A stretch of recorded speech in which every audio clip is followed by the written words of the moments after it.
Iran ಈ fighting spirit ಅನ್ನ ಹೆಂಗ್ ಪಡ್ಕೊಳ್ತಾ ಇದೆ ಅನ್ನೋದ್ರ ಬಗ್ಗೆ ಬಹಳಷ್ಟು ಜನರಿಗೆ ಈಗಲೂ ಒಂದು ರೀತಿಯಾದಂತಹ ಅನುಮಾನ ಇದೆ. ಸೊ ಒಂದಂದ್ರೆ ಪರಮಾಣು ಪ್ರೋಗ್ರಾಮ್ ಅಂದ್ರಿ, ಅದೂ ಇಲ್ಲ. ನಾಯಕತ್ವ ಬದಲಾವಣೆ, ರೆಜಿಮ್ ಚೇಂಜ್ ಅಂದ್ರಿ, ಅದಕ್ಕೂ ಯಾರು ಉಳಿದಿಲ್ಲ.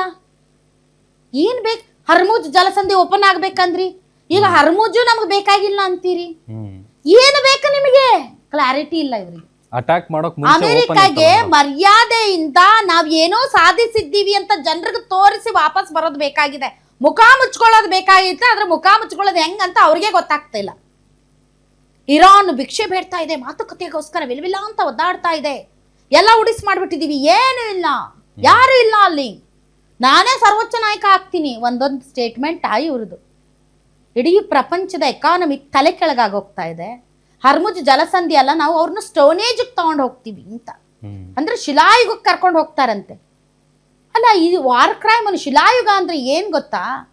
ಕಾರ್ಪೆಟ್ ಬಾಂಬಿಂಗ್ ಅಂತಂದ್ರೆ ಎಲ್ಲ ಉಡಿಸ್ ಮಾಡಬೇಕು. ಅಲ್ಲಿರುವಂತ ಪ್ರತಿಯೊಂದು ಕಟ್ಟಡ, ಪ್ರತಿಯೊಂದು ಹಾಸ್ಪಿಟಲ್, ಪ್ರತಿಯೊಂದು ಶಾಲೆ, ಪ್ರತಿಯೊಂದು ಕೈಗಾರಿಕೆ, ಪ್ರತಿಯೊಂದು ಜನವಸತಿ ಪ್ರದೇಶ ಎಲ್ಲವನ್ನು ಉಡಾಯಿಸ್ಬೇಕು. ಇವ್ರು ಶಿಲಾಯುಗಕ್ಕೆ ಕರ್ಕೊಂಡು ಹೋಗ್ಬೇಕು ಅಂತಂದ್ರೆ ಏನ್ರಿ? ಈಗ ಗಾಜಾನಂತೂ ಹಾಳು ಮಾಡಿ ಕೆಡವಿದ್ರಿ. ಒಬ್ರಾದ್ರೂ ಲೆಬನಾನ್ ಬಗ್ಗೆ ಮಾತಾಡ್ತಾರೆ ಈಗ? ಮಾನವೀಯತೆಗೆ ಬೆಲೆನೇ ಇಲ್ವಾ ಇವರಿಗೆ? ಶಿಲಾಯುಗಕ್ಕೆ ಕರ್ಕೊಂಡು ಹೋಗ್ತಾರಂತೆ.